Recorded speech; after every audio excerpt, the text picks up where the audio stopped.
Olá pessoal, tudo bem? Eu sou a professora Carla da Belotto & Belotto Redações e hoje nós vamos conversar a respeito de como criar uma argumentação interessante.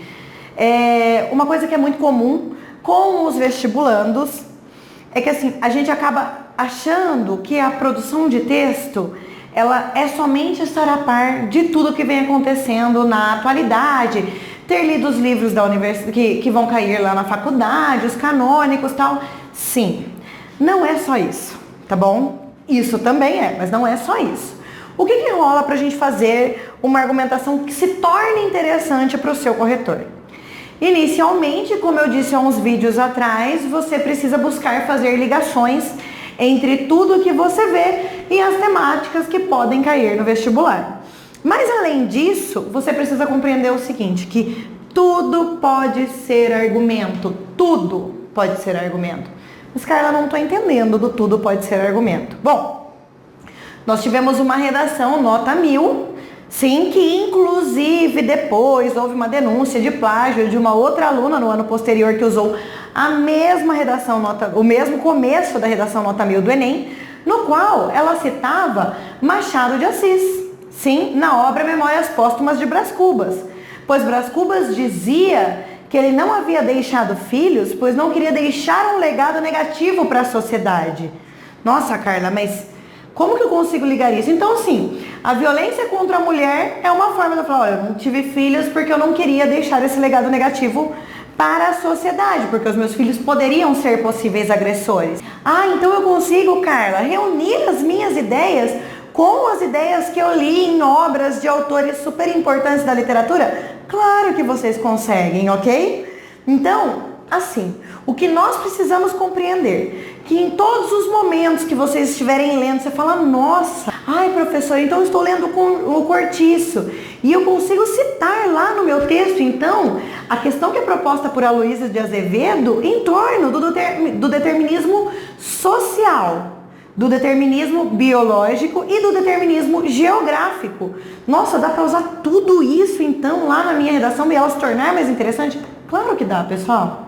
Outra coisa que também dá pra gente usar, por exemplo, ai Carla, você fala pra gente assistir jornais, ler notícias, por quê? Porque eu quero que vocês tenham repertório no sentido de saber por exemplo, se lembrar de uma porcentagem, mesmo que seja de forma aproximada, para que vocês consigam citar na sua redação.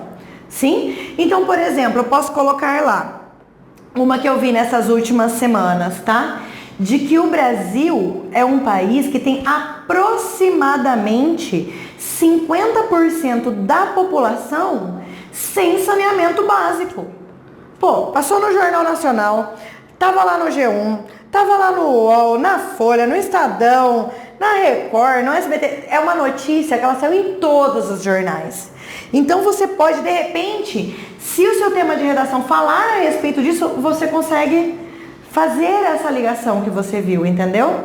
Então a gente sempre indica a vocês assim, eu vou assistir um jornal, então beleza, sento lá, pega um caderninho, um bloquinho de notas, viu um negócio legal? Anota da onde você retirou, é muito interessante.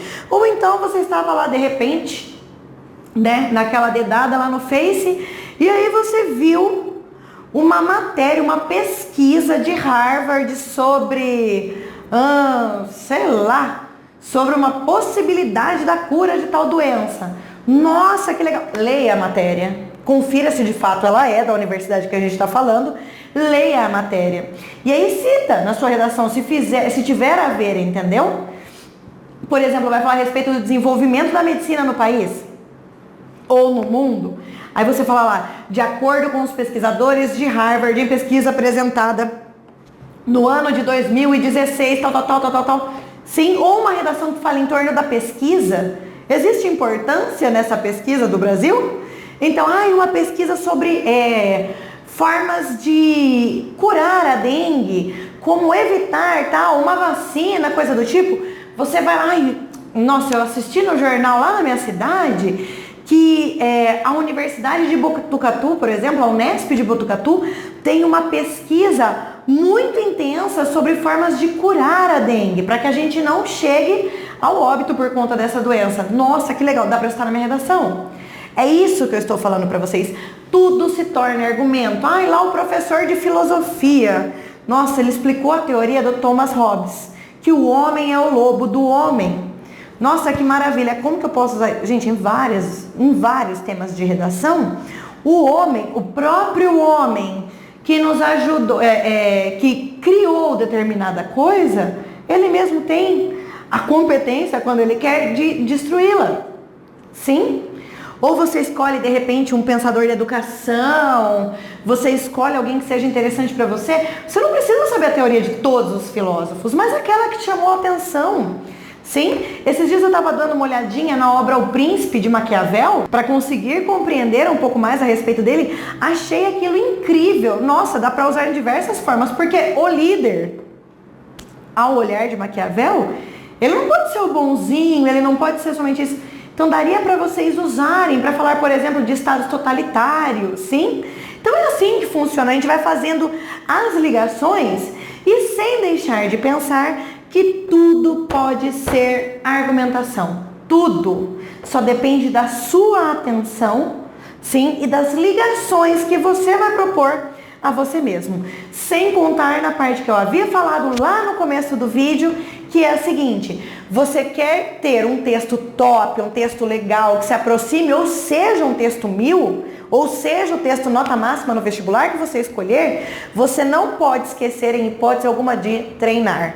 Não adianta só eu pensar, vou fazer a ligação da matéria do saneamento básico com as questões da saúde brasileira, por exemplo. Não é só eu pensar sobre isso. Põe no papel, coloque em prática, monta um argumento, tá bom? E isso ajuda muito vocês a se prepararem para as redações do vestibular, que nós sabemos que elas chegam a valer de 20% a 40% da sua nota nas provas, ok? Então hoje nós ficamos por aqui, pessoal. Tchau, tchau!